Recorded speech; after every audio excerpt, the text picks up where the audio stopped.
Hello there. It's time for my day 4 recap.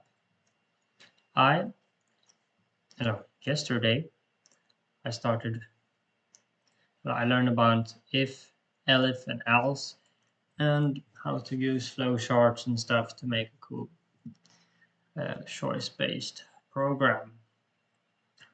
Today I learned more about multiple conditions. So I have if statements within if statements and more if statements.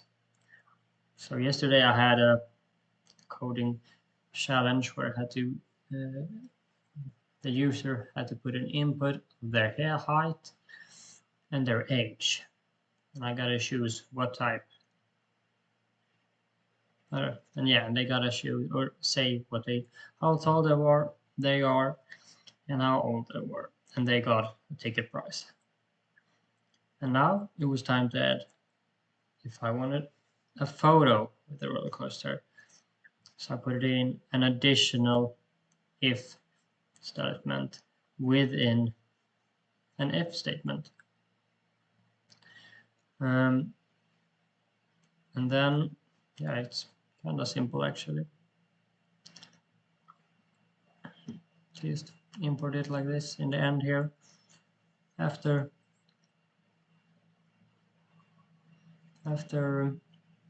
all the height and age stuff. And then I made a pizza project, which is an even more like advanced version of this.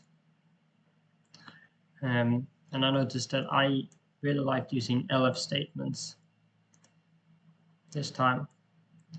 But yeah, the pizza project was you have to choose your size, and then in each size you have to choose if you want a pepperoni. And then for all that, and just because the pepperoni had a different price point in the small version rather than the medium and large, I had to put an if statement within all of these. Instead, I could have just done like I did with here with cheese. Just put a statement after the first if statement.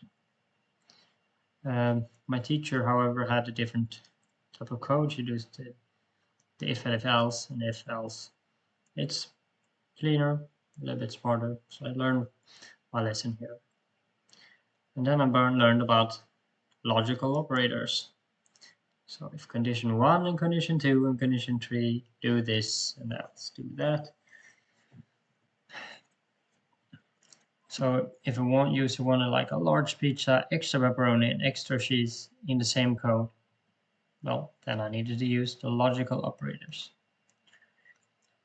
And then there are 3 of them: and, or not. In A and, both A and B needs to be true for it to be true. In or, only one needs to be true.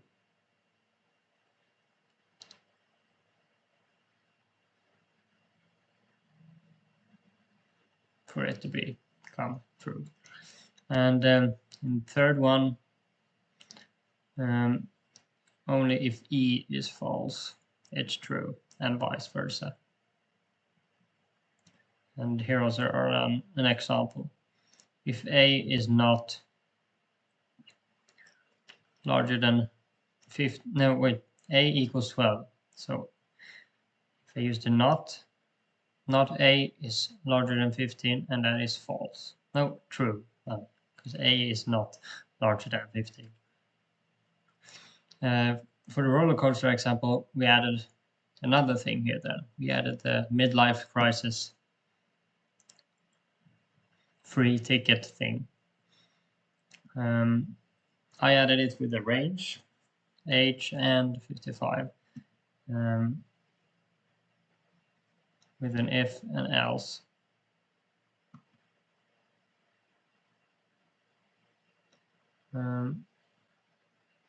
She, however, just did an extra elif in the code. I added an additional one. Okay. Then I moved on to the love calculator challenge, where I had to find a good way to, okay, the challenge is that it's an old game that you put in your name and your future, or the one you want to be together with, and you count the numbers of true love letters there are in those names combined. So first you take how many times are the letters TRUE in both of your names, and then you take LOVE in both of your names. Then you combine those two and get a score. If you like have five letters from true, 3 letters from love, you have the score of 53. So I had to implement this. I had a hard time, rather, I wanted to make a nice clean function just to add in how many times it uses those letters. But instead, there was some easier thing that my teacher showed me. She used this clean, cool looking TRU, counting the letters from everything. Bam, bam. I don't know how I could do this, but yeah. It's very clean to summarize it. Yeah, that's about it. And then I had to print it. The scores, it was in different ranges for different type. Like if you have under 10, you're amazing. And over 90. My code and her codes were pretty similar. Yeah. And then I had a final day 3 project, which was super easy, and we had to make a game, a story-driven game where I had choices. This was basically the flow chart here. Yeah, it's pretty easy. And then I did not have a lot of time with my Linux courses because day 3 of my Python was pretty damn rough in some areas. So in my Linux course, I just went through the man pages and learned all about the different commands to get help. And the difference between a shell built command and the commands that are executable on the files. So the commands that are executable files, I can just write. What was it? What was it just? I think it just was man. I don't remember. Yeah, man. Man. Yeah. You just have to write man in the command, and instead for the shell, let's see.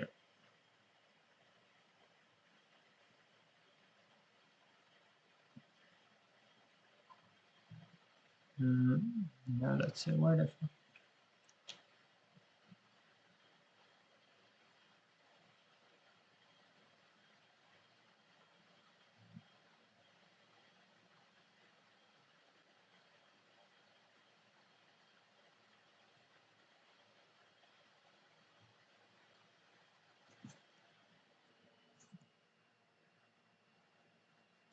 Yeah, I don't remember. I need to double check this. I'm sorry.